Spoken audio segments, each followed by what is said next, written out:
Hello बच्चे, let's read the question. Water does not wet an oily glass because. Okay, so question में हमसे पूछा गया कि जो वाटर है it does not wet an oily glass. ऐसा क्यों होता है? देखो, पहले हम cohesive force and adhesive force जान लेते हैं क्या होता है. देखो, कोहेसिव फोर्स क्या होता है? It is a force of attraction amongst the molecules of same substance. Force of attraction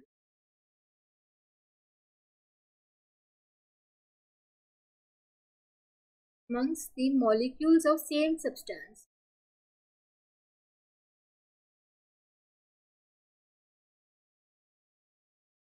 जबकि जो हमारा एडहेसिव फोर्स होता है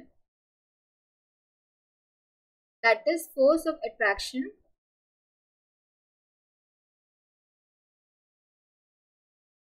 between the molecules of different substances.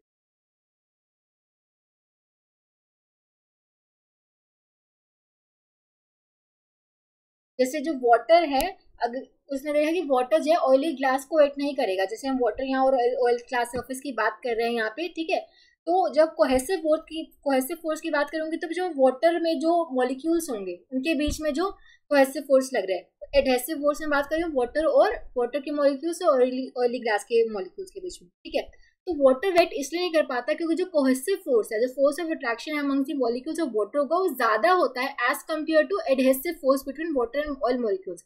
अगर एडहेसिव फोर्स ज्यादा होता तो उससे क्या होता है? वाटर वेट कर देता ऑयल ग्लास को. लेकिन कोहेसिव फोर्स ज्यादा होता है अमंग्स दी वाटर मॉलिक्यूल, जिसकी वजह से वो वेट नहीं करता वेट नहीं करता ऑयली ग्लास को, ठीक है. हम बोल सकते हैं कि जो कोहेसिव फोर्स ऑफ वाटर है that is greater than adhesive force between water and oil molecules, ठीक है. Option D would be the correct answer कि जो कोहेसिव फोर्स होगा water molecules that would be greater than adhesive force between water and oil, ठीक है.